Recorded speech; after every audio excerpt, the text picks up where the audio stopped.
නැවත වාරයක් දෙවියන් වහන්සේගේ ඉසනකට දෙවියන් වහන්සේගේ වචනේ රහස් දෙවියන් වහන්සේගේ වචනේ ලිදරව් ලබා දීමට අවස්ථාව ලැබෙයි කියලා මම දෙවියන් වහන්සේ ස්තුතිවන්ත වෙනවා.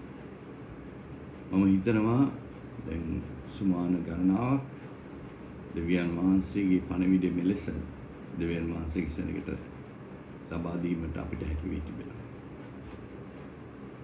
අද මුළු ලෝකයේම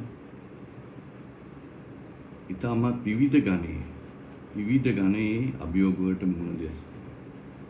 ආර්ථික අභියෝග, ශාරීරික අභිමුඛ, සෞඛ්‍යමය අභියෝග, ඒ වගේම සමාජීය අභියෝග මුහුණ දීමින් සිටින අවස්ථාවක මේ.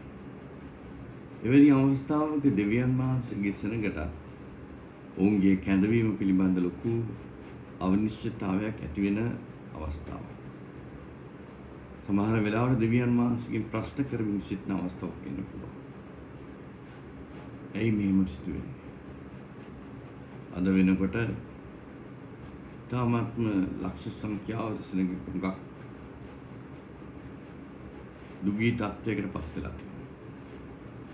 ලෝකේ පොහොසත්ම රට වන ඇමරිකාවේ මිලියන 80ක් සෙනඟට මිලියන 80ක් පමණ දෙනෙක්ට උන්ගේ රැකියාවන් අහිමි වෙ තියෙනවා. ඒ රැකියාවන් අහිමි වීමේදී පෞල් කීයක්ට ඒක බලපානවා. එවැනි අවස්ථාවක දෙවියන් වහන්සේ විසින් තෝරාගත්තා වූ සෙනඟට තියෙන බලාපොරොත්තුව මොකක්ද? පවුල්තුමා කියනවා පළමු කොරින්ති 15 වෙනි පරිච්ඡේදයේ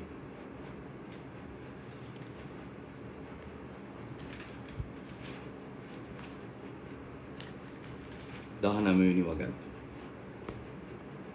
ක්‍රිස්තුස් වහන්සේ තුළ අපට බලාපොරොත්තුව තිබෙන්නේ මේ ජීවිතය ගැන පමණක් නම් අපි සියලු මනුෂ්‍යයන්ට වඩා අනුකම්පා ලැබිය යුතුයි. අපේ බලාපොරොත්තු මේ ජීවිතයට පමණක් නම් තමත්ම ලාමක බලාපොරොත්තුව. නමුත් මම පැහැදිලිව කිව්වා මීට ඉස්සෙල්ලා අපේ දෙවියන් වහන්සේ මේ මුළු විශ්වයේ මැවුම් කරා. විශ්වයේ ක්‍රියාවේ ඉතාමත්ම දවන්ත විශාල ව්‍යුහයක්. ඒ විශ්වය තුළ තමයි අපේ මේ පෘථුවිය තියෙන්නේ. පෘථුවිය අයිති අපි ග්‍රහලෝක මණ්ඩලයට.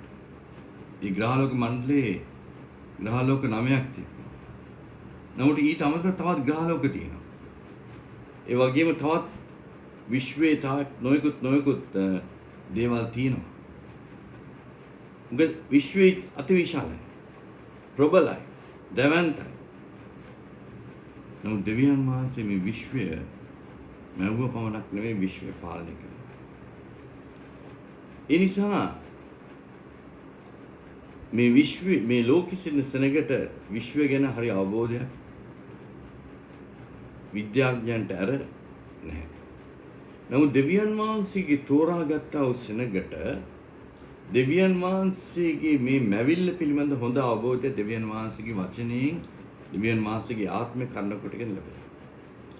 ඒ නිසා තමයි සහෝදර සහෝදරිනි යේසුස් වහන්සේ පැහැදිලිව කිව්වේ යෝහාන් සුභාරංචියේ 14 වෙනි පරිච්ඡේදයේ 2 වෙනි වගන්තියේ මාගේ පියාණන්ගේ ගෘහයේ බොහෝ වාසස්ථාන ඇත. එසේ නොවුනේ නම් මා විසින් උඹලාට කියනවා ඇත. මක්නිසාද උඹලාට වාසස්ථානයක් පිළියෙල කරන පිණිස යම් මම එසේ ගොස් උඹලාට ස්ථානයක් පිළියෙල කරමි. මා සිටින ස්ථානට උඹලා පැමිණෙන පිණිස මම නැවතත් උඹලා මා ළඟට ගන්නෙමි. මොකද්ද මේ යේසුස් වහන්සේ කියන්නේ මෙතන? මාගේ පියාණන් වහන්සේගේ ගෘහයේ වාසස්ථාන ගොඩක් තියෙනවා. මේ පිළිබඳ හුඟක් කට්ටියට පැහැදිලි අවබෝධයක් නෑ. මොකක් ගැනද මේ යේසුස් වහන්සේ කියන්නේ? පියාණන්ගේ ගෘහස්ථානය. පියාණන්ගේ ගෘහස්ථානය කොහෙද තියෙන්නේ? දෙවියන් වහන්සේ පොඩි පෙට්ටියක් තුල කූඩුවක් තුල කූඩාරමක් තුල යම් කිසි බිල්ඩිමක් තුල දේවස්ථානයක් කියන මනුෂ්‍ය විසින් හදපු ස්ථානයක තුල ජීවත් වෙන තරණ වහන්සේ. මේ විශ්වයේ මවුන් වහන්සේ වන දෙවියන් වහන්සේ යාවේ එලෝහිම් එල් ෂඩායි සර්වබලධාරී විශ්වයේ මවුන් තරණ වහන්සේ මුළු විශ්වයම පුරවන. ඒ නිසා ඒ විශ්වයම පුරවන දෙවියන් වහන්සේව කූඩාරමකට දේවස්ථානයකට ගෘහයකට යම් කිසි පෙට්ටියකට දාලා කියන්න බෑ දෙවියන් වහන්සේ මේක ඇතුලේ ඉන්නේ. බයිබලයේ පැහැදිලි සඳහන් වෙනවා පෘථිවිය කියන්නේ දෙවියන් වහන්සේගේ පාද තබන ස්ථානය. මුළු විශ්වයම මුළු සුරාග්‍යම දෙවියන් වහන්සේගේ ස්වර්ගය. ස්වාමී සිංහාසන. දෙවියන් වහන්සේගේ ආසනය. ඒ නිසා සහෝදර සහෝදරනි මේ විශ්වය ඊටාත්ම ප්‍රබලයි, දවන්තයි, අතිවිශාලයි. ඒ දෙවියන් වහන්සේ මෙවැනි අතිවිශාල විශ්වයක් මවලා තියෙනවා. මොකක්ද ඒකේ බලාපොරොත්තුව? මොකක්ද එතන සිදු වෙන්නේ? මේ විශ්වය තුල මම පෙරේට ඉස්සලා කිව්වා වගේ විශ්වය තුල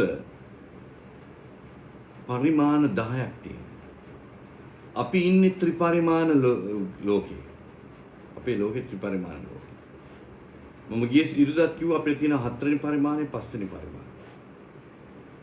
සහෝදර සහෝදරිනි දෙවියන් වහන්සේගේ වචනේ ඊටාත්ම සරලයි ඒ වගේම සංකීර්ණයි. සරල වෙන්නේ දෙවියන් වහන්සේ ඊට පැහැදිලිවම අපිට ඒකේ දේවල් ඉදිරිපත් කරනවා. සංකීර්ණයි කියන්නේ සමහර වෙලාවට වැටහෙන්නේ නැහැ. සුද්ධාත්මයන් වහන්සේගේ මඟ පෙන්වීම සහ එළිදවල් කිරීම අවශ්‍යයි.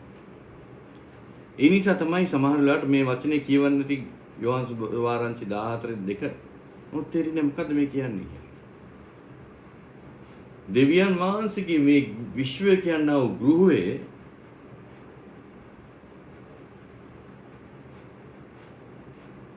ස්ථාන තියෙනවා. මොන වගේ ස්ථාන? වැඩ හිටිය හැකි ස්ථාන. දෙවියන් වහන්සේගේ ගෘහයේ වාසස්ථාන. වාසස්ථාන කීප තියෙනවා මේ ගෘහයේ. එයි මෙවැනි වාසස්ථාන අවශ්‍ය. කාටද අවශ්‍ය? මොකටද අවශ්‍ය? ඒක පිළිවෙල අපි හිතන්න. ඒ නිසා සහෝදර සහෝදරනි අපි හිතනවා නම් මේ ජීවිතේ පමණයි අපිට තියෙන්නේ. ඒ නිසා මේ ජීවිතේ ජීවත් කරලා අපි හොඳින් ඉඳලා අපිට අවශ්‍ය කරන රැකියාව ලබාගෙන අවශ්‍ය කරන ආර්ථික තත්ත්වය ලබාගෙන දරුවන් ගන්නලා ඔවුන්ට හොඳ රක්ෂාවක් ලබා දීලා ඔවුන්ව විවාහ කරලා ඔවුන්ගේ දූ පුතුන්ව බලලා අපි ඔවුන්ගේ පුතුන්ලා අපි සන්තෝෂ වෙමුද අපේ මේ ලෝකේ තියෙන්නේ. ඊට වඩා ඔබට කිය ජීවිතයක් අපිට තියෙනවා. අපි අවුරුදු 70ක් 80ක් 90ක් ජීවත් වෙලා මැරිලා යනවා. ඊට පස්සේ මොකද තියෙන්නේ? අපේ දෙවියන් වහන්සේගේ වචනේ හරය. දෙවියන් වහන්සේගේ වචනේ තියෙන විශේෂත්වය තමයි නැවත නැගිටීම.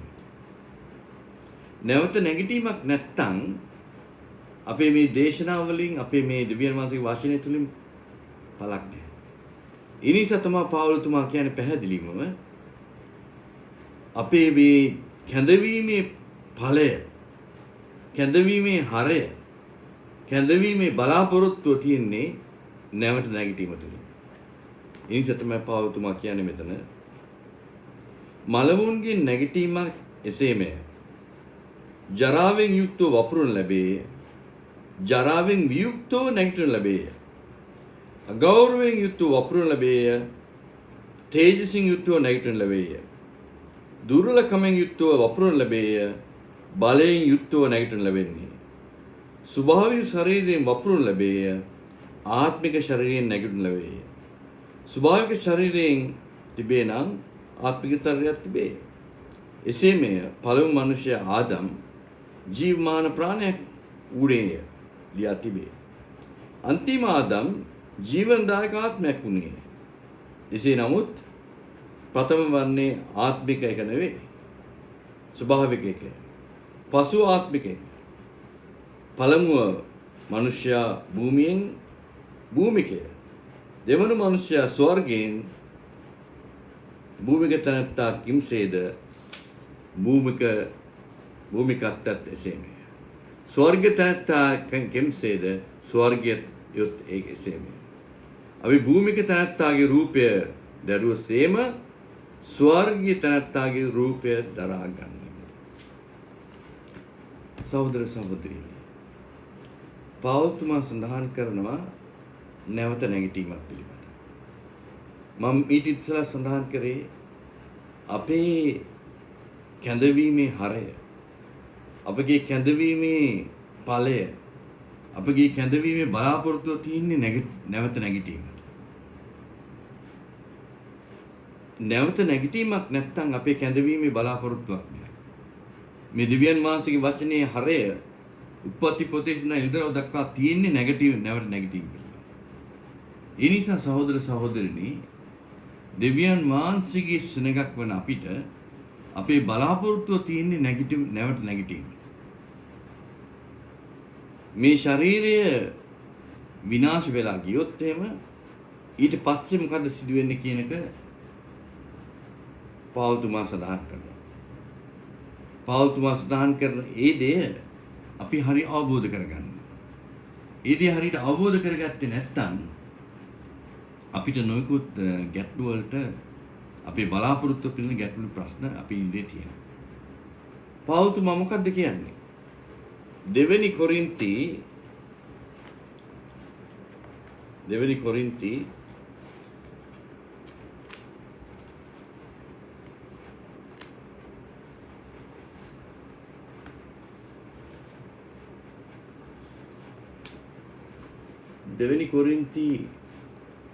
5 වෙනි පරිච්ඡේදයේ 1 සිට 8 දක්වා.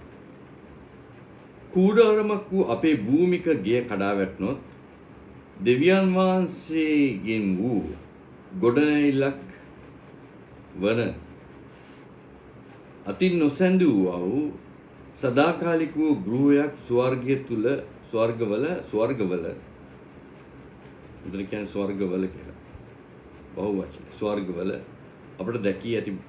අපට ඇති බව දනිමු. මක්නිසාද මේකෙදී අපි කෙඳිරි ගාමින් අපගේ ස්වර්ගීය ස්ථානය පැලඳ ගන්නට ආසාවමුව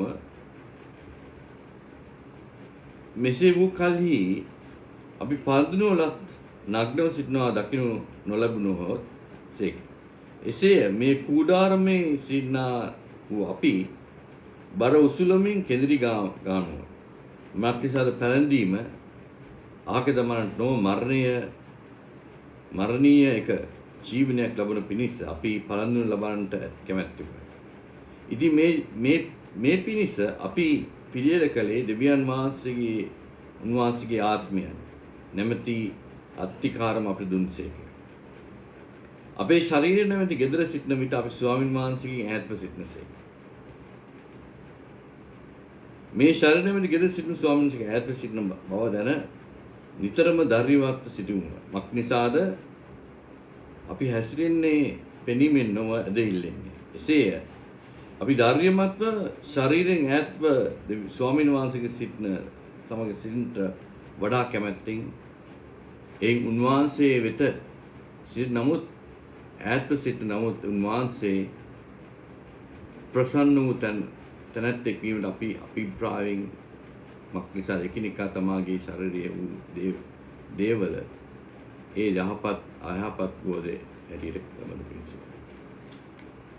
සමාවෙන්න ඕන වචනේ සිංහල වචන කියවීමට උරුකුද්ද නැති නිසා ටිකක් අමාරුයි මට මේ වචනේ නිරන්තරයෙන්ම කීවේදී. නමුත් හරය තමයි සහෝදරනි. පෞල්තුමා කියන්නේ මොකක්ද? පෞල්තුමා කියනවා මේ ගෘහය විනාශ වුණොත් අපේ බලාපොරොත්තුවක් තියෙනවා අපි වෙනුවෙන්ම සූදානම් කරපු ශරීරයක් තියෙනවා. ස්වර්ගීය ශරීරයක්. දෙවියන් වහන්සේ විසින් නිර්මාණය කරපු ශරීරය. අත්වලින් නිර්මාණය කරපු දෙයක් නෙමෙයි. ආත්මික ශරීරය. ආත්මික ශරීරයක් තියෙනවා. මේ දේ හරිය අපි අවබෝධ කරගන්න. දැන් ක්‍රිස්තුස් වහන්සේ මලවුන්ගෙන් නැගිට්ටාම ගිය සතියේත් මම කිව්වා ක්‍රිස්තුස් වහන්සේ මලවුන්ගෙන් නැගිට්ටාම ක්‍රිස්තුස් වහන්සේ තමයි මලවුන්ගෙන් නැගිට්ටේ. ක්‍රිස්තුස් වහන්සේ මලවුන්ගෙන් නැත්තම් අපිට ජයග්‍රහණයක් නැහැ. ක්‍රිස්තුස් වහන්සේ පූජාව කරලා මලවුන්ගෙන් නැගිට්ටා. මලවුන්ගෙන් නැගිටලා ක්‍රිස්තුස් වහන්සේ පළමුව කරේ කුරුසේ මැරුණාට පස්සේ පළමු දේ තමයි යේසුස් වහන්සේ මේ පෘථුවියේ මධ්‍යස්ථානට ගියා. ඒ මධ්‍යස්ථානයේ තමයි සහෝදර සහෝදරනි පර්ණ ගිවිසුමේ සිටපු සාන්තුවරයන් හිර වෙලා හිටියේ. මොකද ලේ නැතුව, ලේ පූජාවක් නැතුව, ලේ වැගිරීමක් නැතුව කාටවත් ගැලවීමක් නැහැ. ඒ නිර්මල ලේ වැගිරීමක් නැතුව ගැලවීමක් නැහැ. මුදවා ගැනීමක් නැහැ. ඒ නිසා නිර්මල ලේ වැගිරුවේ යේසුස් වහන්සේ. යේසුස් වහන්සේගේ ලේ වල වැගිරීමේ අඩයාලමත් සමග එතුමා පෘථුවියේ මධ්‍යස්ථානයේ විශේෂ එහෙම නැත්නම් අපි කියන්නේ පස්වෙනි පරිමාණය. ඒකට කියනවා අපාය කියලා නැත්නම් හේඩිස් කියනවා, ෂියෝල් කියලා කියනවා, ඕල් කීක නම් කියනවා. ඒ ස්ථානයේදී තමයි හිර වෙලා හිටියේ ආබ්‍රහම්, ජේකබ්, අයිසෙක් ඔක්කොම හිටපු ආවු ඒ පරණ ගිවිසුමේ සාන්තුවරය. ඒ සියලු දෙනාම දෙවියන් යේසුස් වහන්සේ උන්ව මුදෙව්වා. යේසුස් වහන්සේගේ ඒ නිර්මල ලේවල බලෙන් ඔවුන් මුදෙව්වා ඒ වහල් භාවයෙන්, ඒ හිර භාවයෙන්, ඒ හිර ගෙදරින්. ඒ නිසා තමයි බයිබලයේ සඳහන් මෙතුස් බාරංචි සඳහන් පැහැදිලිවම මම ගිය සතියේ කිව්වා. යේසුස් වහන්සේ මලවුන්ගෙන්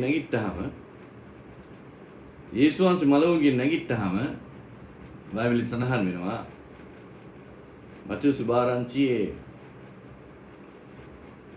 27 හත්වෙනි පරිච්ඡේදයේ 50 ඉඳන් 53 දක්වා අපි කියුවොත් එහෙම ඒකේ සඳහන් වෙනවා ක්‍රිස්තුස් වහන්සේගේ මරණයෙන් නැගිට්ටත් සමගම ඒ පරණ ගිවිසුමේ සිටුවා වූ පරණ සාන්තුවරයන් සියලු දෙනාම මරණයෙන් නැගිට්ටා. මොකද යේසුස් වහන්සේ උන්ව නිදහස් කරා. ඔවුන්ගේ සෝන් විවෘත වෙලා ඔවුන් ජෙරුසලමට ගිහිල්ලා හුඟක් සෙනග දැක්කා. එහෙමනම් සහෝදර සහෝදරිනි ක්‍රිස්තුස් වහන්සේ මලවුන්ගෙන් නැගිට්ටා. ඒ වගේම මෙවැනි පරණ ගිවිසුමේ සාන්තුවරයන් මලවුන්ගෙන් නැගිට්ටා. එතකොට මේ මලවුන්ගෙන් නැගිට්ට සාන්තුවරයන් කොහෙද දැන් ඉන්නේ? සාමාන්‍ය අදහසක් තියෙනවා යම්කිසි කෙනෙක් මැරුණාම ක්‍රිස්තුස් වහන්සේ තුල සිටින කෙනෙක් මැරුණාම ਉਹ සාමයේ සැතපෙනවා කාලාන්තරයක් නැවත නැගිටිනකම්. එවැනි අදහසක් තමයි තියෙන්නේ. සාමයේ සැතපීම. RIP rest in peace. මේ කොහෙන් ආපු ඉගැන්වීමක්ද මම දන්නේ. නමුත් සහෝදර සහෝදරිනි බයිබලයේ සඳහන් වෙනවා පැහැදිලිවම ක්‍රිස්තුස් වහන්සේ මලවුන්ගෙන් නැගිට්ටා. ඒ වගේම පරණ ගිවිසුමේ සාන්තුවරයන්ම යේසුස් වහන්සේ මලවුන්ගෙන් නැගිට්ටා. ඒ මලවුන්ගෙන් නැගිට්ට පුද්ගලයන් ඒ සාන්තුවරයන්ට සිටිය යුතු ස්ථානයක් අවශ්‍යයි. ඒ නිසා යේසුස් වහන්සේ කියන්නේ දෙවියන් වහන්සේගේ ගෘහය තුල ස්ථාන තියෙනවා. දෙවියන් වහන්සේගේ ගෘහයේ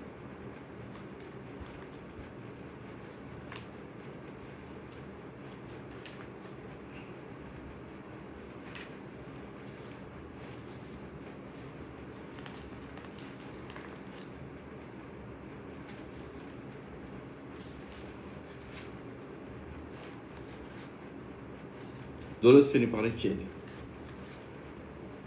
14වෙනි පරිච්ඡේදයේ මාගේ පියන් වහන්සේගේ ගෘහයේ බොහෝ වාසස්ථාන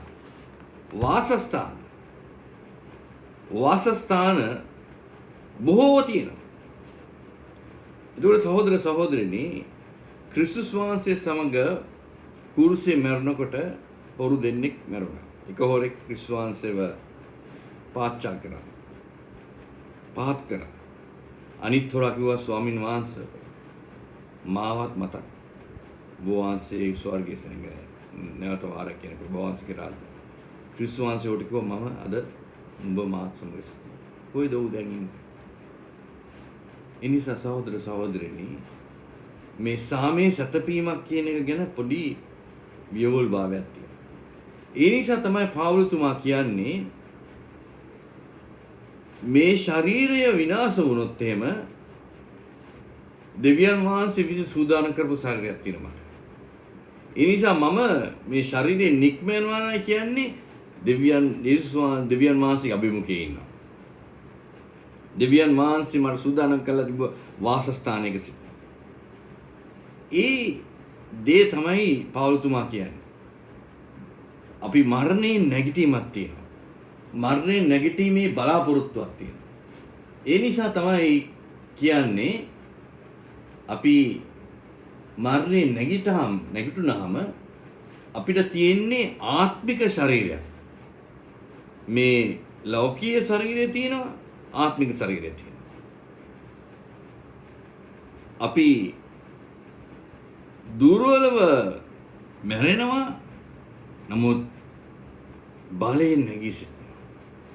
අගෞරවයෙන් මැරෙනවා, ගෞරවාන්විතව නැගී සිටිනවා. දුබලයෙන් අපි මැරෙනවා, ප්‍රබලයෙන් අපි නැගී සිටිනවා. නැවත නැගිටීම ඇවිල්ලා ඊ타මාත්ම දෙවියන් වහන්සේ විසින් සූදානම් කරලා තියෙන මහඟු දායකයක් තමයි දෙවියන් වහන්සේගේ සෙනඟ.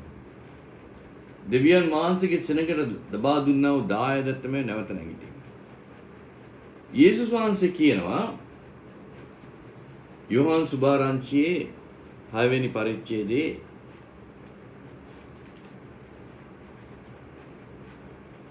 යෝහන් සුභාරංචියේ 6 වෙනි පරිච්ඡේදයේ 53 සිට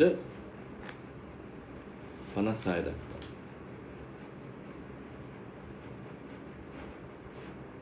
යේසුස් වහන්සේ උන්ට කියනසේක සැබෑවක් නුඹලාට කියමි. මනුෂ්‍ය පුත්‍රයාගේ මාංශය නොකනවා නම් උගේ ලේ නොබොනවා නම් නුඹලා තුළට ජීවයක් නැත. මාගේ මාංශය කන්නා වූ මාගේ ලේ බොන්නා වූ අයට සදාකාලික ජීවනය ඇත. මා අන්තිම දවසේදී ඔව් නැගිටුවෙන්නේ. මක්නිසාද මාගේ මාංශය සැබෑ වූ කෑමය. මාගේ ලේ සැබෑ වූ බීමය. මාගේ මාංශය කන්නා වූ මාගේ ලේ බොන්නා වූ තැන මාංශය මා තුල පවතී. මමද ඔහු තුල පවතී. සහෝදර සහෝදරියනි, යේසුස් වහන්සේ මෙතන කියන්නේ මොකක්ද? මාගේ මාංශය අනුභව කරනවා නම්, මාගේ ආත්මය මාගේ ලේ බොනවා නම්, ඒ කියන්නේ යේසුස් වහන්සේගේ ලේ බීමක්, යේසුස් වහන්සේගේ මාංශ කෑමක් නෙවෙයි. යේසුස් වහන්සේ කුරුසේ මැරුණා. යේසුස් වහන්සේ මාංශය නැහැ. යේසුස් වහන්සේ ලේ වැගිරුවා, යේසුස් වහන්සේගේ ලේත් නැහැ. මෙතන කියන්නේ මාංශයත් ලේත් කියලා කියන්නේ දෙවියන් වහන්සේගේ දෙවියන් වහන්සේගේ වචනයත් දෙවියන් වහන්සේගේ ආත්මය. දෙවියන් වහන්සේගේ වචනයත් දෙවියන් වහන්සේගේ ආත්මයත් අපි තුල තියෙනවා නම් අපිට දෙවියන් වහන්සේගේ ජීවනදායක ජීවනය තියෙනවා.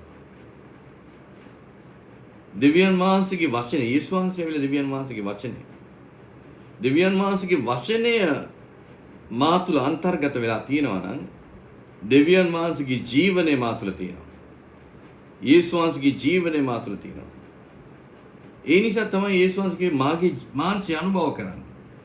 මගේ ලේ බොන්න. ඒ කියන්නේ දෙවියන් වහන්සේගේ වචනේ මා තුලට එන්න අනුභව කරන්න.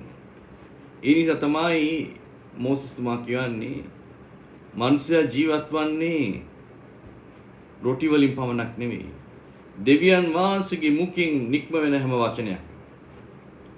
ඒ නිසා සහෝදර සහෝදරියනි, දෙවියන් වහන්සේගේ වාක්‍ය අනුභව කිරීමේදී දෙවියන් වහන්සේගේ ජීවනය දෙවියන් වහන්සේගේ වාක්‍යයේ තියෙන ජීවනය, ආත්මයේ තියෙන ජීවනය මගේ ශරීරයට අන්තර්ගත වෙනවා. මගේ ශරීරය දෙවියන් වහන්සේගේ දිව්‍යමය පූජාවක් බවට පත් වෙන්නේ මගේ ශරීරය තියන්නව මගේ සෑම කොටසක්ම, සෑම ශෛලයක්ම, සෑම කොටසක්ම, සෑම ඉන්ද්‍රියක්ම දෙවියන් වහන්සේගේ වචනේ ග්‍රහණයට නතු වෙනවා. එහෙම නතු වුණාම දෙවියන් වහන්සේගේ වචනයෙන් තමයි මාව පාලනය වෙන්නේ. දෙවියන් වහන්සේගේ වචනයේ ජීවනය තියෙනවා. ඒ ජීවනයේ තියෙන වචන නිසා මම ජීවනදායක පූජාවක් පමණක් නෙවෙයි දෙවියන් වහන්සේගේ වැඩගොසන දෙවියන් වහන්සේගේ ගෘහයේ බවට පත් වෙන මම. එතකොට දෙවියන් වහන්සේගේ ගෘහයේ බවට පත් වෙන මම මා තුල මොකද්ද තියෙන්නේ? දෙවියන් වහන්සේගේ ජීවනය තියෙනවා. ඒ ජීවනය තුලින් මට බලාපොරොත්තුවක් තියෙනවා මේ ජීවිතය. මේ ශරීර කූඩුව විනාශ වෙලා ගියත් මට කිසිම බයක් නැහැ. මම මේ පරිණාමය තුලින් ඔබට යන්න මට හැකියාවක් ලැබෙනවා. සහෝදර සහෝදරිනි, යම් කිසි කෙනෙක් ක්‍රිස්තුස් වහන්සේ තුළ නැතුව මැරුණොත් එහෙම, මරණය අත්දැකොත් එහෙම, ඒ පුද්ගලයා කෙලින්ම ඇදලා ගන්නේ අර පොළොව මැද තිබන්නා වූ ස්ථානයට. හැම පුද්ගලයෙක් ඒ ස්ථානයේ තමයි සිටින්නේ. යම් කිසි කෙනෙක් මැරුණොත් එහෙම අපේ මේ ශරීරය පොළොවටපත් වෙනවා. පස් බවටපත් වෙනවා. නමුත් අපේ ශරීරය පමණක් නෙවෙයි අපි තුල තියෙන්නේ. අපේ ප්‍රාණයත් ආත්මයක් තියෙනවා. අපේ ප්‍රාණය තමයි අපේ ස්වරූපය පෙන්වන්න කරන්නේ. මගේ ඩෙන්ටිටි. මම කවුද කියන්නේ මගේ ප්‍රාණය තුල. ප්‍රාණයයි මගේ ආත්මයයි ඇති දෙවියන් වහන්සේට. දෙවියන් වහන්සේ තමයි මගේ ප්‍රාණයත් මම මගේ ආත්මයයි. දෙවියන් වහන්සේ තමයි මෙව්වේ මාව. ඒ නිසා මගේ ප්‍රාණයේ අයිතිවාසිකම, මගේ ආත්මයේ අයිතිවාසිකම තියෙන්නේ දෙවියන් වහන්සේට. ඒ නිසා මම දෙවියන් වහන්සේට නතු වෙච්ච භාණ්ඩයක් නම්, දෙවියන් වහන්සේ මාව මිලදී අරගෙන තියනවා නම්, දෙවියන් වහන්සේ මාව ගලවලා තියනවා නම්, ගැලවීමක් දීලා තියනවා නම්, දෙවියන් වහන්සේ යම් කිසි මුදලක් මට ගෙවලා තියනවා නම්, මිලයක් ගෙවලා මාවේ වහල්භාවයෙන් මුදලා තියනවා නම්, මම දෙවියන් වහන්සේට අයිති. දෙවියන් වහන්සේට අයිති නම් මම දෙවියන් වහන්සේගේ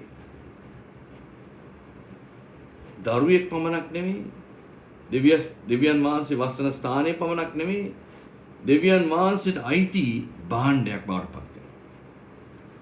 ඒ නිසා දෙවියන් වහන්සේගේ ජීවනය මගේ තුල තියෙනවා නම්, දෙවියන් වහන්සේගේ වචනේ මා තුල තියෙනවා නම්, ඉතින් අන්තර්ගත වෙලා තියෙනවා නම්, දෙවියන් වහන්සේගේ වචනේ මම අනුභව කරනවා නම් නිරන්තරයෙන්ම, දෙවියන් වහන්සේගේ ආත්මය මම නිරන්තරයෙන්ම මා තුල සිටනවා නම්, මගේ බලාපොරොත්තුව තමයි මේ ත්‍රිපරිමාණ ලෝකයෙන් ඔබට තියෙන පරිමාණ වලට යෑමට මට අවස්ථාව ලැබෙනවා. මම මුදවා ගැනීමක් මට තියෙනවා නම්, ගැලවීමක් මට තියෙනවා නම්, යේසුස් වහන්සේගේ ලේඛන කොටගෙන මට මුදවා ගැනීමක් ලැබිලා තියෙනවා නම්, මම දෙවියන් වහන්සේගේ දරුවෙක් බවට මම පත් වෙලා තියෙනවා නම්, මාව දෙවියන් වහන්සේ තෝරාගෙන තියෙනවා නම්, මම කිසි විටක අර පොළොව මැද තියෙන ස්ථානෙට මාව අදදා මම ගන්න අවස්ථාවක් හැකි වෙන්නේ නැහැ. මොකද මම යේසුස් වහන්සේගේ මලවුන්ගේ නැගිටීම කරන කොටගෙන මට ගැලවීම ලැබිලා තියෙනවා. දෙවියන් වහන්සේගේ ආත්මය මා තුල සිටිනවා. ඒ ආත්මය කරනකොට මගේ මේ ශාරීරිකත්වය වෙනස් කරනවා, පරිවර්තනය කරනවා. ඒ නිසා මට හැකියාවක් ලැබෙනවා මම මරණය අත්දැක්කත්. දැන් පාවුලුතුමා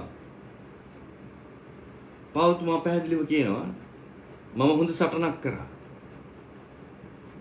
මම මගේ අන්තිම දෙයට ඇවිල්ලා තියෙන්නේ. මට දැන් ඔටුන්නක් ධර්මිෂ්ඨකමේ ඔටුන්නක් මම බලාපොරොත්තු වෙමින් සිටිනවා. මේ වැඩේ මං ඉවර කළා මම යනකොට මට ඔටුන්නක්.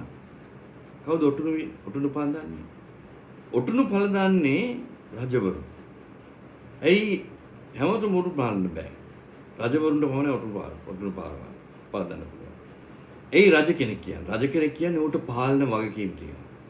ඌ පාලනය කරන දේවල් තියෙනවා. වැසියන් සිටිනවා. ඌ අනුගමනය කරන අනුගාමිකයන් සිටිනවා. ඌගේ අන පිළිපදින දාසයන් සහ සෙනග සිටිනවා. ඒ නිසා ඌ යම්කිසි පාලනයක් කරනවා නම් ඌ යටතේ කට්ටිය සිටිනවා නම් ඌ රජෙක් වෙනවා. ඌට වගකීම් තියෙනවා. ඌ ඒ වගකීම් ඉටු කිරීමට බැඳී සිටිනවා. ඒ නිසා මේ පවුල්තුමා කියනවා මේ ශරීරයෙන් මා නික්ම වුණා මට වගකීම් රාශියක් තියෙනවා මගේ ඔටුන්නක් තියෙනවා. ඒ නිසා පවුල්තුමා කියන්නේ මම මේ ශරීරයෙන් නික්මෙන්න කැමතියි. මේ ශරීරයෙන් මම නික්මුණාම මට මොකද වෙන්නේ? මම දෙවියන් වහන්සේගේ අභිමුඛයේ දෙවියන් වහන්සේගේ වාසස්ථානය. මොකද යේසුස් වහන්සේ කිව්වා මම දෙවියන් වහන්සේ තුල නුකුත් වාසස්ථාන තියෙනවා. සහෝදර සහෝදරිනි මම පැහැදිලිව කිව්වා අපි ඉන්නේ ත්‍රිපරිමාණ ලෝකයක. පස්වෙනි පරිමාණය තමයි පොළොව මැද තින්නේ. ඒ පොළොව මැද තියෙන ස්ථානය ඇත්ත ස්ථානය. මේ පෘථුවිය මැද තියෙන ස්ථානය. ඒ ස්ථානය මේ ඇතුලේ හිස් වටේම තියෙනවා ලාවා. ඒ ලාවා තමයි හිටපු ගාම අර ගිනි කඳු වගේ පුපුරලා එළියට එන්නේ. ඒකේ උෂ්ණත්වය ඇවිල්ලා ෆැරන්හයිට් 8000. ඉනිසා සහෝදරත් මේක මැද හිස් පොළොව මැද තියෙනා ওই ගෝලයේ හිස් අන්න ඒ තාලෙට තමයි මේ හැම ප්‍රාණයක්ම ඇදලා දාන්නේ අතනට. දෙවියන් වහන්සේ නැති කර. දැන් මම බෞද්ධ පසුබිමින් එන නිසා එක දෙයක් කරන්න කියනවා. බෞද්ධ දර්ශනයේ බෞද්ධ ආගමේ කියන්නේ පුනරුත්පත්තිය. නැවත ඉපදිලා මැරිලා නැවත ඉපදිලා එහෙම යනවා. ඒක විද්‍යාත්මක නෑ ඒ ඉගැන්වීම. මොකද සහෝදර සහෝදරිනි බෞද්ධ ආගමේ කියන්නේ මොකක්ද? මනුෂ්‍ය ස්වභාවය ලැබීම උතුම්ම අවස්ථාව. ඒකට ආත්ම ගණනාවක් ගිහිල්ලා තමයි මනුස්ස ආත්මය ලැබෙන්නේ. මනුෂ්‍ය ආත්මයෙන් පස්සේ තමයි හැකියාව ලැබෙන්නේ බුද්ධත්වයට යන්න. දැන් මම කිව්වේ මේ ලෝකේ බිලියන 7ක සෙනගක් සිටිනවා. මීට ඉස්සෙල්ලත් බිලියන 3ක් 4ක් සෙනග ඉන්නේ නැති. ඉතින් බිලියන 10ක් කියමුකෝ. පසුගිය අවුරුදු 6000 තුල බිලියන 10ක සෙනගක්. ඒ තුලින් එක පුද්ගලයෙකුට තමයි බුද්ධත්වයට ලබා ගන්න පුළුවන් වෙලා තියෙන්නේ. එහෙමනම් සහෝදර සහෝදරියනි ඒක ඊටාත්ම කරන්න බැරි කාර්යයක්. බුද්ධත්වයට ලබා ගැනීම. ඒ නිසා මේවැනි උප්පත්ති මාලාවක් ඇති කරලා සංසාරේ ගිහිල්ලා සංසාරේ කියන්නේ මොකක්ද? ඒගොල්ලෝ කියන්නේ මේ විශ්වයට තමයි සංසාරය කියන්නේ. ඒ සංසාරය පිළිබඳ අවබෝධයක් නෑ. මොකද්ද මේ සංසාරය කියන්නේ? නමුත් සහෝදර සහෝදරියනි අද මුල් ලෝකයේ ජනතාව බිලියන 7ක් පයින්. එහෙමනම් කොහේ ඉඳන්ද මේ මිනිස්සු කියනවනේ මේ එක්කෝ පුසෙක් වෙලා බල්ලෙක් වෙලා නායක වෙලා ඒ වගේ සත්‍යයක් වෙලා ඉපදලා ඊළඟ ආත්මයෙන් ඒ වගේ ඉඳන් ගිහිල්ලා මිනිස්සු බවට පත් වෙනවා කියන එක. අද මනුෂ්‍ය ජයග්‍රහණය වැඩි වෙලා තියෙනවා. ඒ නිසා මේ පුනරුත්පත්තිය පිළිබඳ විද්‍යාත්මකත්වයක් නැහැ. එකම බලාපොරොත්තුවයි තියෙන්නේ මිනිස්සු. එකම ජීවනයයි තියෙන්නේ මේ ලෝකේ ජීවනය පමණයි. මේ ජීවනය පස්සේ ඊළඟට තියෙන පරිමාණයට යෑමට තියෙන අවස්ථාව තමයි අපි දෙවියන් වහන්සේගේ වචනේ පැහැදිලිව සඳහන් කරන්නේ. සහෝදර සහෝදරිනි මලවුන්ගෙන් නැගිටීම තමයි අපිට තියෙන බලාපොරොත්තුව. ඒක තමයි දෙවියන් වහන්සේගේ වචනේ තියෙන හරය සහ ඵලය සහ සම්පූර්ණ බලාපොරොත්තුව. අපි මලවුන්ගෙන් නැගිටාම දැන් අපි මරණවම අපේ ආත්මය දෙවියන් වහන්සේ විසින් පෝෂණය කරලා තියෙනවා නම් අපේ ප්‍රාණය දෙවියන් වහන්සේගේ වචනය තුල පෝෂණය වෙලා තියෙනවා නම් ලේ කර්ණකොඩකට මට මිදීමක් ලැබී තියෙනවා නම් මාව අර පොළොව මැදට ඇද ගැනීමේ අවස්ථාවක් නැහැ. එහෙම නැතුව මම මේ පොළොව තුල සාමයේ සැතපෙන්නෙත් නැහැ. මගේ ආත්මය වැනි සැතපීමක් නැහැ. මොකද සහෝදර සහෝදරිනිය මම එකක් කියන්න ඕන. මේ අතිවිශාල මිලියන ගාණක් සිට දේවදූතයන් මේ වලාකුලක හේතු වෙලා සින්දුවක් කියමින් ඉන්න කට්ටිය නෙමෙයි. බයිබලයේ කියනවා ඒගොල්ලොන්ට දේවදූතයන් සේවකයන්, උන්ට සේවකයන්. දෙවියන් වහන්සේගේ අණ පිළිපද දෙවියන් වහන්සේට වගේ වගකීම් රාශියක් තියෙන පුද්ගලයන්. මිනිස්ටරින් ස්පිරිට්ස් කියලා කියනවා. සේවය කරන ආත්මය. උන්ට සේවයක් තියෙනවා. මේ දේවදූතයන් තමයි මේ විශ්වයේ උඟක් කටයුතු වලට නියැලෙලා විශ්වයේ තියෙන හැම සංකීර්ණ භාවයක්ම ඊ타මාත්ම ලස්සනට පාලනය කරන්නට දෙවියන් වහන්සේට සහයෝගය දෙන්නේ මේ දේවදූතයන්. දේවදූතයන්ට ලොකු වගකීම් රාශියක් තියෙනවා. ඒ නිසා මේ ආත්මික ලෝකේ මේ අපිට පේන්නේ නැති මේ හතරවෙනි පරිමාණයේ අතිවිශාල මිලියන ගාණක් සිටිනා වූ දෙවියන් වහන්සේගේ සේනාව, දේව සේනාව, host of the heavens, දේව සේනාව, දෙවියන් වහන්සේගේ දේවදූතයන් ලොකු වගකීම් රාශියක් තියෙනවා. ඔවුන් සේවය කරමින් සිටිනවා. ඒ නිසා සහෝදර සහෝදරිනි පවුලතුමා අවුරුදු 2000කට ඉස්සෙල්ලා මැරිලා තියෙනවා. පීතුස්තු යොහන්තුමා ඒ පළවුණු සභාවේ අපෝස්තලවරයන්, පළවුණු සභාවේ සාන්තුවරයන්, ඔවුන් සියලු දෙනාම අවුරුදු 2000ක් තුල අර පස් වලට යට වෙලා සාමයේ සැතපෙන කට්ටියක් නෙමෙයි. ඔවුන්ගේ ශාරීරය පස් වලට නතු වෙලා ගිහිල්ලා තියෙනවා. නමුත් උන්ගේ ප්‍රාණයත් දෙවියන් වහන්සේ, ප්‍රාණයත් ආත්මයත් අයිතිව දෙවියන් වහන්සේට. ඒ නිසා තමයි දෙවියන් වහන්සේ වාසස්ථාන තියෙනවා. 6 වෙනි පරිමාණය, 7 වෙනි පරිමාණය, 8 වෙනි පරිමාණය, 9 වෙනි පරිමාණය, 10 වෙනි පරිමාණය. අපි දන්නවා ස්ටීවන් තුමාට ගල් ගහලා මරනකොට එතුමා දැක්ක ওই මරණාසන්නයේදී ස්වර්ගයේ විවෘත වෙනවා. දකුණු අතින් පස්සේ දෙවියන් වහන්සේගේ ප්‍රකාශය, යේසුස් වහන්සේගේ ප්‍රකාශය. දෙවියන් වහන්සේ දකුණු අතක් නේ. දෙවියන් වහන්සේ ආත්මය. සහෝදර සහෝදරිනි බයිබලයේ පැහැදිලි කරනවා දෙවියන් වහන්සේ ආත්මය. දෙවියන් වහන්සේ මිනිසයා විසින් ගොඩනගා වූ දේවස්ථානවල ජීවත් වෙන තැන් මුළු විශ්වයම පුරවන තැනන් වහන්සේ. ඒ නිසා මේ විශ්වය තුල මේ පරිමාණ 10 දෙවියන් වහන්සේ විසින් 6 වෙනි පරිමාණය, 4 වෙනි පරිමාණය තමයි දේවදූතයන් සහ යක්ෂ ආත්ම. දෙවියන් වහන්සේගේ අශ්වාරෝහකයන්, ස්වර්ගීය සේනාව, දෙවියන් වහන්සේගේ මේ 6, 7, 8, 9 කියනවා පරිමාණ වාසය කරන. ඒ නිසා අපි මැරුණාම අපිට බයක් ඇති වෙන්නේ නැහැ. හුඟක් මිනිස්සු මැරෙන්න බයනේ. මොකද වෙන්නේ? මගේ පවුලට මොකද වෙන්නේ? මගේ ළමයින්ට මොකද වෙන්නේ? මං කැමති නෑ ඒගොල්ලෝ දාලා යන්න. මේ ලෝකේ දින දේවල් අතාරින්න මං කැමති නෑ. සහෝදර සහෝදරිනි මේ ලෝකයේ දේවල් වලට වඩා ඊ타ත්ම අලංකාරයි, පරිණතයි, විශ්වයි, විශිෂ්ටයි දෙවියන් වහන්සේ අපි ඉතින් සූදානම් කරලා තියෙනවා. ඇස් වලින් දැකලා නැහැ. කන් වලින් ඇහලා නැහැ. අපේ හදවත දැනලා දෙවියන් වහන්සේ ඉතින් සූදානම් කරලා තියෙනවා දෙවියන් වහන්සේගේ සෙනඟට. ඒක තමයි දෙවියන් වහන්සේ කියන්නේ. පැහැදිලිවම. දෙවියන් වහන්සේ විසින් සූදානම් කරලා තියෙන දේ. ඒ නිසා මෙතන පැහැදිලිව මම කියන්න ඕන අපි බය වෙන්න නායක දෙවියන් වහන්සේ අපිට බය ආත්මයක් දීලා නැහැ. මොකද මිනිස්සු මරණයට බයනේ මේ කොරෝනා ඇවිල්ලා අපි මැරෙනොත් මරණයට බයයි.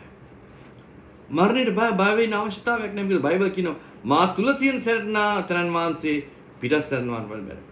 මම දෙවියන් වහන්සේගේ ගෘහය, දෙවියන් වහන්සේගේ ජීවන පූජාව මම. දෙවියන් මාගේ මුළු ශරීරයම, මගේ මුළු ආත්මේ, ශරීරේ, ප්‍රාණේ දෙවියන් වහන්සේට නතු වෙලා අයිති වෙලා දෙවියන් වහන්සේගේ ආත්මේ ග්‍රහණයට උත්තර. ඒ නිසා මම නැවත නැගිටිනවා. ඒ නැගිටින අවස්ථාවක් තියෙනවා. මේ ශරීරය ලබා ගන්න. නමුත් එතෙක් මා වාසස්ථානය කරන ස්ථානයක් තියෙනවා. ඒ නිසා තමයි සහෝදර සහෝදරිනි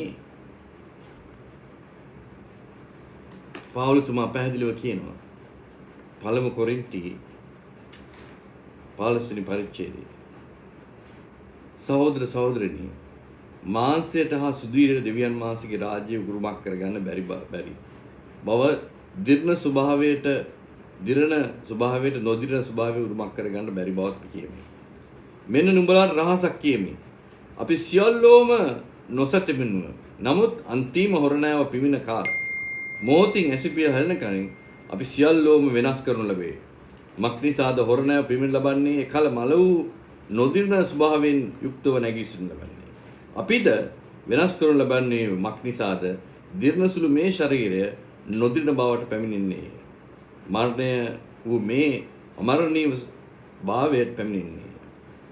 ඒක තමයි ඉස්සරහදී සිදුවෙන්නේ. ක්‍රිස්තුස් වහන්සේ නැවත පැමිණීම ඒක පෞද්ගලික පැමිණීමක්. ඒක මනමාලිය උදෙසා පමණයි පැමිණෙන්නේ. ලෝකයේ උදෙසා නෙමෙයි. ලෝකයේ උදෙසා පැමිණෙන කාලයක් තියෙනවා රජුන්ගේ රජු හැටියට. ඒක වෙනම පැමිණීමක් ක්‍රිස්තුස් වහන්සේ. නමුත් මනමාලිය වෙනුවෙන් පැමිණෙන ඒක මනමාලිය උදෙසාම පෞද්ගලික පැමිණීමක්. ලෝකයට ඒක අවබෝධ වෙන්නේ. ඒක තමයි කියන්නේ ශනිකයෙන්ම අපි ජීවත් වෙලා සිටනවා නම් අපේ ජීවිතය විශ්වාසික පැමිණීමේදී ජීවත් වෙලා මේ ජීවිතය වෙනස් වෙලා වෙනස් වේ ස්වභාවයක් ගන්න. අපි මල වෙලා සිටනවා නම් මලවුන්ගෙන් නැගී සිටනවා. ඒ මලවුන්ගේ නැගී සිටීම සිදු වෙනවා. නමුත් ඒ සිදුවෙන තාක්කල් අර ක්‍රිස්තුස් වහන්සේගේ කුරුසේ මැරුණ හොරා ਉਹ මලවුන්ගෙන් නැගිට්ටේ නැහැ. ඒ මලවුන්ගේ නැගිටීමක් ਉਹ අත්දැකේ නැහැ. නමුත් ඔහු මැරුණා කුරුසේ. නමුත් ඔහුට යේසුස් වහන්සේ කිව්වත් අද උඹ මාත් සමග සිටිනවා. ඒ හැකියාව ඒ අවස්ථාව තියෙනවා සහෝදර සහෝදරිනි. මොකද දෙවියන් වහන්සේගේ ගෘහයේ මේ පරිමාණ තුල විශ්වය තුල දෙවියන් වහන්සේ සූදානම් කළා තියෙනවා අපිට ස්වර්ගීය ශරීරයක්. ඒක තමයි කියන්නේ. ස්වර්ගීය ශරීරයක් අපිට සූදානම් කළා තියෙනවා. දෙවෙනි කොරින්ති 5 වෙනි පරිච්ඡේදය කියලා තියෙනවා. කූඩාරමක් වූ අපේ මේ භූමික ගේ කඩා වැටුනොත් දෙවියන් වහන්සේ විසින් සූදානම් දෙවියන් වහන්සේ වූ ගොඩනැගිල්ලක් දෙවියන් වහන්සේගේ වූ ගොඩනැගිල්ලක් වන අතින් නොසැදූ සදාකාලික වූ ගෘහයක් ස්වර්ගවල අපට ඇති බව. ස්වර්ගවල කියන්නේ මේ විශ්වයේ දෙවියන් වහන්සේ ස්වර්ගවල කියලා තියෙන බහු වචනේ. ස්වර්ගවල ඒ කියන්නේ ඒ පරිණාම වලට 6 7 8 9 ඒක පරිණාමයක එකතු වෙන්න පුළුවන් සහෝදර සහෝදරී අපට අවශ්‍ය කරන වාසස්ථානය කරන වාසස්ථාන. ඒ නිසා තමයි මෙතන පවුල්තුමා කියන්නේ මේ අපේ කූඩාරම කඩා වැටුනොත් විනාශ වුණොත් එහෙම අපිට දෙවියන් වහන්සේ විසින්ම සූදානම් කරගු තීව කූඩාරමක් ශරීරයක් අපිට තියෙනවා කියලා. ඒ නිසා ඒ ශරීරය දෙවියන් වහන්සේ විසින් තූරාම් කරාම අපි ඒ ශරීරය පැලඳගෙන ඒ වාසස්ථානයේ සිටිනවා. මොකද අපේ තියෙන බලාපොරොත්තුව? අපි මලවුන්ගෙන් නැගිටීමේ බලාපොරොත්තුවක් තියෙනවා. ක්‍රිස්තුස් වහන්සේ තුල අපි සිටිනවා නම් අපි සියලු දෙනාටම මලවුන්ගෙන් නැගිටීමේ බලාපොරොත්තුව තියෙනවා. අපි සියලු දෙනාට. අපි මේ ක්‍රිස්තුස් වහන්සේ නැවත අපි මනමාලිය උදෙසා එන විට අපි ජීවත් වෙලා සිටින මේ ජීවිතය වෙනස් වෙනවා. ඒ ජීවිතේ වෙනස් වීමේ කටයුත්ත සිදු වෙනවා. ඉදිරියේදී මේ වැඩි කාල නොගොස් සිදු වෙන්න පුළුවන්. නමුත් ඊට ප්‍රථමයෙන් අපි මැරුණොත් දෙවියන් වහන්සේ තුල යම්කිසි පුද්ගලෙක් මැරුණොත් ඔහු අර පාතාලයට නැත්නම් අපායට නැත්නම් ෂියෝල් එකට ඇද දමා ගන්න බෑ. මොකද ඔහු ලේ කර්ණ කොටගෙන මුදීමක් ලබා තියලා තියෙනවා.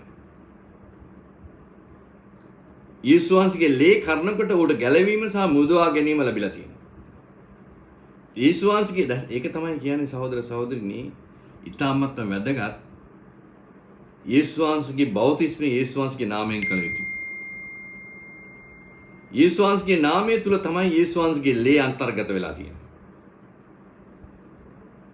ලේ වැගිරීමක් නැතුව අපිට මුදවා ගැනීමක් නැහැ. ඒ නිසා අපේ මුදවා ගැනීමක් තියෙනවා නම් ඊළඟට තමයි සිදු වෙන්නේ ආත්මය අපි තුල සිටනවා. ඒ නිසා තමයි දෙවියන් වහන්සේගේ වචනික ආත්මයෙන් පරිපූර්ණ වෙලා සිටිනවා. අපි ආත්මයෙන් පරිපූර්ණ වෙලා නිරන්තරයෙන් සිටනවා නම් අපි තුල ක්‍රියාත්මක වෙන්නේ දෙවියන් වහන්සේගේ වචනය. අපේ හදවත තුල, අපේ මනස තුල, අපේ සිතුවිලි තුල දෙවියන් වහන්සේගේ වචන. ඒ නිසා දෙවියන් වහන්සේගේ ආත්මය මඟ පෙන්වීමෙන් අපි සිටනවා නම් අපි තුල බයේ ආත්මයක් නැහැ. අපිට තුල තියෙන්නේ අපේ මේ ශරීරයේ විනාශ වුණොත් එහෙම අපිට බලාපොරොත්තුවක් තියෙනවා දෙවියන් වහන්සේ විසින් අපිට සූදානම් කරලා තියෙන ඒ ස්වර්ගීය නිර්වාණ නිවස ස්වර්ගීය ශරීරය ලබාගෙන ඒ ස්වර්ගීය ස්ථානයක වාසය කිරීමට. ඒකයි බලාපොරොත්තු. ඒ නිසා අපිට බයක් අවශ්‍ය වෙන්නේ නැහැ. සහෝදර සහෝදරිනේ අපිට බයක් අවශ්‍ය වෙන්නේ නැහැ. දෙවියන් වහන්සේගේ බලාපොරොත්තු ඒකයි. ඒ නිසා තමයි පාවුල්තුමා කියන්නේ මම මේ ශරීර කූඩුවෙන් අයින් වුණාට මගේ බලාපොරොත්තුව තියෙන්නේ දෙවියන් වහන්සේගේ තුලත් සමග සිටීමට. මේ ශරීරය කිසිම බයක් නැහැ. සහෝදර සහෝදරිනි එවැනි බලාපොරොත්තුවක් අපිට තියෙනවා නම් අපිට බයෙන් ජීවත් වෙන්න අවශ්‍යතාවයක් නැහැ. දෙවියන් වහන්සේ මේ ලෝකෙ අපිට සූදානම් කරලා තියෙන දේ. මේ විශ්වය ඉතාමත්ම බල සම්පන්නයි. අපිට ඇස් වලින් දකින්න බෑ, කන් වලින් ඇහෙන්නේ නැහැ, අපේ හදවත දැනෙන්නේ නැහැ. නමුත් දෙවියන් වහන්සේ සූදානම් කරලා තියෙන දේ ඉතාමත්ම බල සම්පන්නයි. අපි දෙවියන් වහන්සේ තෝරාගත්තා උසනගක් හැටියට අපිට බලාපොරොත්තුවක් තියෙනවා. ඒ බලාපොරොත්තුව තමයි යේසුස් වහන්සේගේ නැවත පැමිණීම.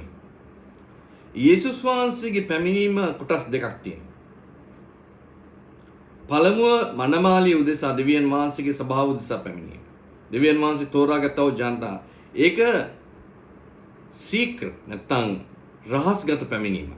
ලෝකයට ඒක අවබෝධ වෙන්නේ නැහැ. ඒ රහස්ගත පැමිණීම තුලින් ක්‍රිස්තුස් වහන්සේගේ මනමාලිය දෙවියන් වහන්සේ වෙතට ගෙනියනවා.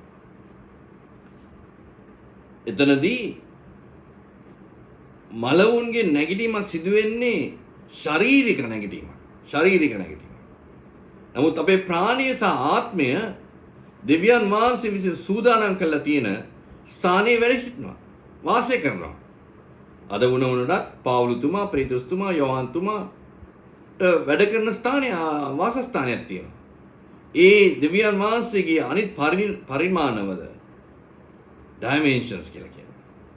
උන් වාසය කරනවා. උන්ට වගකීම් තියෙනවා. ඔවුන්ට ක්‍රියාවලියක් තියෙනවා. ඔවුන් නිකන් මේ වලාකුළක සැතපි මේ සින්දු අහමින් සිටින්නේ නැහැ. උන්ට වගකීමක් තියෙනවා.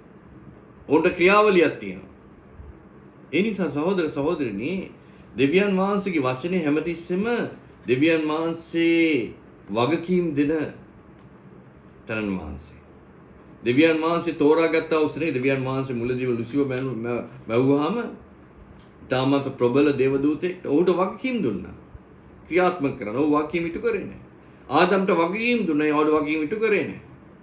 දෙවියන් වහන්සේගේ දාසයන් දෙවියන් වහන්සේගේ රජවරුන්ට පරණ කිව්සේ වගකීම් දුන්නා. ඒව ඉටු කරන්න. ඒ වගේම දෙවියන් වහන්සේ විසින් තෝරාගත්තා උසනේකට දෙවියන් වහන්සේ වගකීම් දෙනවා. ඒ වගකීම් පැහැර හැරියොත් වගකීම් ඉටු කරේ නැත්තම් දෙවියන් වහන්සේගෙන් අපි දෙවියන් වහන්සේගේ සැලැස්මෙන් ඈත් වෙනවා.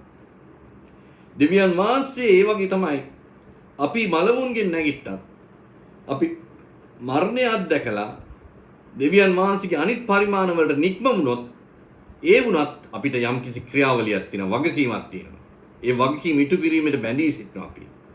ඒ නිසා තමයි දෙවියන් වහන්සේගේ වචනය කියන්නේ මොකද්ද? දෙවියන් වහන්සේගේ වචනය කියන්නේ මොකද්ද? දෙවියන් වහන්සේගේ වචනය කියන්නේ දෙවියන් වහන්සේගේ අනපනත්. දෙවියන් වහන්සේගේ මේ ඉගැන්වීම. දෙවියන් වහන්සේගේ අනපනත් සහ ඒවා ලබාගෙන තමයි අපි ක්‍රියාත්මක වෙන්න ඕන. ඒ වචනේ හැම විටම තියෙනවා. වචනේ සදාකාලිකයි. බයිබලයේ කියනවා මේ ලෝකේ පහව ගියත් වචනේ පහ වෙන්නේ නැහැ කියලා. ඒ නිසා මේ වචනය ජීවමානයි. ඒ වචනේ අපි තුල තියෙනවා නිරන්තරයෙන්ම. වචනේ තුල තියෙන තාක්කල් අපිට යම්කිසි වගකීම් තියෙනවා. මේ ලෝකේ ඉන්න කලොත් දෙවියන් වහන්සේගේ වචනේ තියෙනනේ වචනේ වගකීම් තියෙනවා. දෙවියන් වහන්සේගේ කැමැත්ත, දෙවියන් වහන්සේගේ බලාපොරොත්තු, දෙවියන් සැලැස්ම. ඒ නිසා අපි දෙවියන් වහන්සේගේ වගකීම් වලින් සිටිනවා නම් මේ ලෝකයේදී අපි යේසුස් වහන්සේගේ පැමිණීමට ප්‍රථමයෙන් මරණය අත්දැක්කොත් එහෙම. පැමිණීමට ප්‍රථමයෙන් මනමාලි උදෙසා පැමිණීමට ප්‍රථමයෙන් මරණය අත්දැක්කොත් එහෙම අපේ ශරීරය මේ පස් වලට ගිහිල්ලා යනවා. අපේ ප්‍රාණය සහ ආත්මය දෙවියන් වහන්සේගේ පරිමාණ වලට නිප්පැනවා. එතනදී දෙවියන් වහන්සේ විසින් සූදානම් කරලා තියෙන දෙවියන් වහන්සේ විසින් සූදානම් කළ දිව්‍යමය ස්වර්ගීය ශරීරය අපි නික්මනවා. ඒ ශරීරය වල වාසස්ථානය කරමින් අපි වගකීම් ඉටු කළ යුතුයි. ඉටු කළ යුතු වගකීම් කණ්ඩායමක් තියෙනවා අපිට. ඒ නිසා සහෝදර සහෝදරිනි මේක ඊටාත්ම බැරෑලුම් වගේම සංකීර්ණ වගේම සරලයි දෙවියන් වහන්සේගේ වචනයෙන් අවබෝධ කරගන්න. මගේ බලාපොරොත්තු මට කිසි බයක් නැහැ. මරණයට මුහුණ දීමේ බයක් නැහැ. මොකද මගේ පවුල දාලා යන එකද? භාර්යාව දාලා යන එකද? දරුවන් දාලා යන එකද? ඊට වඩා මට බලාපොරොත්තුවක් තියෙනවා. මගේ දරුවනුත් මගේ භාර්යාවත් දෙවියන් වහන්සේ තුල තියෙන තාක්කල් ඔවුන් දෙවියන් වහන්සේගේ වචනය තුල තියෙන තාක්කල් ඔවුන්ටත් බාරත් සමීමේ අවස්ථාව ඉතාමත්ම වැඩි. මේ සම්බන්ධය නැති වෙලා යන්නේ. ඒ නිසා තමයි මම කියන්නේ නිරන්තරයෙන්ම ඔවුන්ට දෙවියන් වහන්සේ තුල සිටින්න. දෙවියන් වහන්සේගේ වචනය තුල සිටින්න. දෙවියන් වහන්සේ සමග ගමන් කරන්න.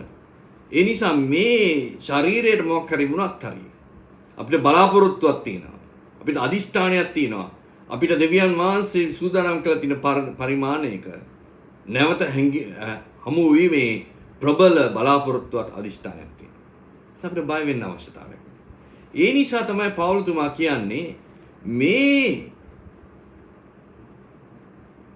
අපි වාසස්ථානය කරන මේ ශරීරය විනාශ වෙලා ගියත් දෙවියන් වහන්සේ සූදානම් කරලා තියෙන ඒ දේව වාසස්ථානයට නික්වීමට මට අවස්ථාවක් තියෙනවා. සහෝදර සහෝදරිනි ඒක තමයි අපේ බලාපොරොත්තුව. දෙවියන් වහන්සේගේ වචනේ ඵලය, දෙවියන් වහන්සේගේ වචනේ හරය නැවත නැගිටීමයි. ක්‍රිස්තුස් වහන්සේ නැවත නැගිටීමෙන් ඒක ඔප්පු කළා. ක්‍රිස්තුස් වහන්සේ පරණ ගිවිසුමේ සිටියා වූ සෑම සාන්තුවරයෙක්ම මලවුන්ගෙන් නැගිට්ටා. ඒ මලවුන්ගෙන් නැගිට්ට තැන කට්ටිය ඔවුන්ට වාසය කරන ස්ථානයක් තියෙනවා. ඔවුන්ට වගකීම් තියෙනවා. ඔවුන් දේවදූතයන් නෙවෙයි. නමුත් ඊට වඩා ඉහළ ස්ථානයක සිටින කට්ටිය. ඔවුන්ට වගකීම් තියෙනවා. ඒ වගකීම් ඉටු කරමින් දෙවියන් වහන්සේගේ විශ්වයේ තියෙන මේ පරිණාමවල ඔවුන් ක්‍රියාත්මක වෙනවා. ඔවුන්ට පුළුවන් අපිව දකින්න. අපිට දකින්න බෑ ඔවුන්ව. ඔවුන්ට අපිව දකින්න පුළුවන්. නමුත් අපිට ඔවුන්ව දකින්න බෑ. ඒ හැකියාව දෙවියන් වහන්සේ දීලා තියෙනවා. දේව දූතයන්ට අපිව දකින්න පුළුවන්. දේව දූතයන් මේ කාමරය තුල සිටිනවා. දේව දූතයන්ට අපි ගැන අවබෝධයක් තියෙනවා. නමුත් අපිට දකින්න බෑ. මොකද අපිට පරිණාමයට නික්ම යන අවස්ථාවක්. නමුත් දෙවියන් වහන්සේ විසින් අපිට බලාපොරොත්තුවක් දීලා තියෙනවා. ඒ බලාපොරොත්තුව තමයි දෙවියන් වහන්සේගේ කැඳවීම. ඒ කැඳවීම අපිට ලැබෙන්නේ යේසුස් වහන්සේගේ මරණය කරනකොටගෙන. යේසුස් වහන්සේ කුරුසේ මැරිනා. ලේ වගුරලා මුද ලේ පූජාවක් නැතුව අපිට දෙවියන් වහන්සේගේ මුදවා ගැනීමක් නැහැ. දෙවියන් වහන්සේ යේසුස් වහන්සේ ලේ වගුරලා ලේ පූජාවක් කරලා අපිව අපේ වහල්භාවයෙන්, අපේ මරණයෙන්, අපේ අන්ධකාර ලෝකේ මුදවාගෙන අපිට දෙවියන් වහන්සේගේ ආත්මය අපිට දුන්නා. යේසුස් වහන්සේ කිව්වා මරණය නැගලා මුළු විශ්වයේ සහ මුළු ලෝකයේ සහ විශ්වයේ බලය සම්පූර්ණයෙන් මාතුළු තියෙනවා. ඒ නිසා මේ බලය ලබා ගන්න රැඳී සිටින්න. බලය දෙවියන් වහන්සේගේ දේව බලය. ඒකට අපි තුල දෙවියන් වහන්සේගේ ආත්මය ක්‍රියාත්මක වෙනවා කියන්නේ සහෝදර සහෝදරනි දෙවියන් වහන්සේගේ වචනේ ක්‍රියාත්මක වෙනවා. දෙවියන් වහන්සේගේ වචනේ කියන්නේ දෙමුවත් කඩුවකට බල සම්පන්න. දෙවියන් වහන්සේගේ වචනයෙන් අපිව සම්පූර්ණයෙන්ම ක්‍රිස්තුස් වහන්සේගේ ස්වරූපයට සම්බන්ධ කරනවා. ස්වරූපයට ගෙන යනවා. ක්‍රිස්තුස් වහන්සේගේ ගුණත්වය අපි තුල ඇති කරනවා. එහෙම ඇති කරනකොට සහෝදර සහෝදරිනි අපේ මේ ශරීරයට යම්කිසි විනාශ වීමක් සිදු වුණත් මේ ශරීරය නැති වුණත් දෙවියන් වහන්සේගේ ආත්මය දෙවියන් වහන්සේගේ වචනය අපේ ප්‍රාණගත වෙලා තියෙනවා. දෙවියන් වහන්සේගේ ආත්මයත් දෙවියන් වහන්සේගේ වචනයත් අපේ ප්‍රාණගත වෙලා තියෙනවා නම් අපේ ස්වරූපය තියෙනවා. ඩෙන්ටිටි එක තියෙන දෙවියන් වහන්සේගේ වචනය තුල.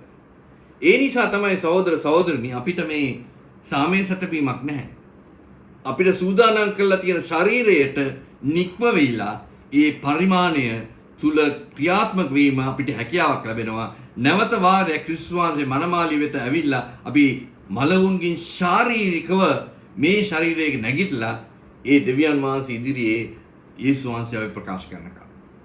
අන්නේ බලාපොරොත්තු නිසා අපි නොබියව ඊ타ත්ම දැඩි අදිෂ්ඨානයකින් බලාපොරොත්තුවකින් දෙවියන් වහන්සේගේ වචනයට අපේ ජීවිතය තුළ ක්‍රියාත්මක වෙන්න අපි සලසනවා.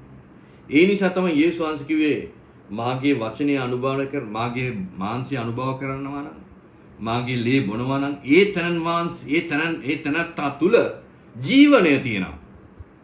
ඒ තැනත්තාව තමයි මම නැවත වාරයක් මලවුන්ගෙන් නැගිටවන්නේ. සහෝදර සහෝදරිනි, මේ බලාපොරොත්තු ඔබට තියෙනවද? ඔය බලාපොරොත්තු ඔබට තියෙනවද? ඔබට මලවුන්ගෙන් නැගිටීමේ බලාපොරොත්තුවක් තියෙනවද? මේ ශරීරය වෙනස් වීමේ බලාපොරොත්තුවක් තියෙනවද? මේ ශරීර කූඩුව විනාශ වුණොත් දෙවියන් වහන්සේගේ ඒ සූදානම් කළා තියෙන ඒ පරිමාණයේ තියෙනා වූ ඒ ස්ථානයට නික්මීමේ බලාපොරොත්තුවක් තියෙනවා.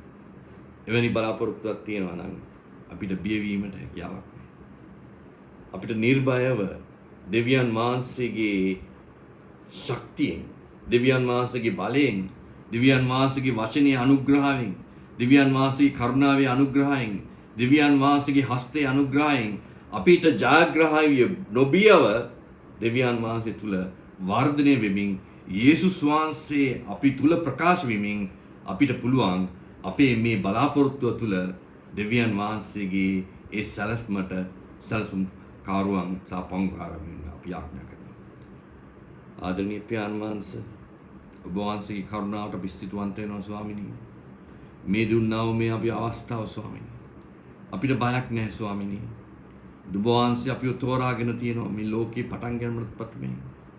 තෝරාගත්ත පමණක් නෙවෙයි ස්වාමිනී, ඔබ වහන්සේ යේසුස් වහන්සේගේ ලේ කර්ණ කොටගෙන අපිව ගැලවීම ලබා දී අපව මුදවාගෙන වහල් භාවයෙන් මුදවාගෙන ඔබ වහන්සේගේ සුද්ධාත්මයන් වහන්සේ අපි තුල ශරීරගත කරලා අපි ශරීරය තුල දෙවියන් වහන්සේගේ ආත්මයත් වාක්‍යයත් ක්‍රියාත්මක කරමින් අපිව දෙවියන් වහන්සේගේ යේසුස් වහන්සේගේ සම්පූර්ණත්වයට යේසුස් වහන්සේගේ ස්වරූපත්වයට ගෙන ගොසින් අපිව සම්පූර්ණ කිරීමෙන් අපිට ප්‍රබල ජයග්‍රහණය දීලා මේ ශරීර කූඩුව විනාශ වුණත් අපිට දෙවියන් වහන්සේගේ බලාපොරොත්තුවක් තියෙනවා. දෙවියන් වහන්සේ විසින් සූදානම් කළ තියෙන පරිමාණවල ඒ ශරීර ස්වර්ගීය ශරීරය තුළ වාසය කිරීමේ ඒ බලාපොරොත්තුව, ඒ අදිෂ්ඨානය නිසා අපි නොබියව නිර්භයව දෙවියන් වහන්සේගේ ආත්මයෙන් වචනයෙන් අපි මුහුණ දෙනවා අපේ ඉදිරියේ තියෙන හැම අභියෝගයක්. යේසුස් වහන්සේගේ නාමයෙන් ආමේන්.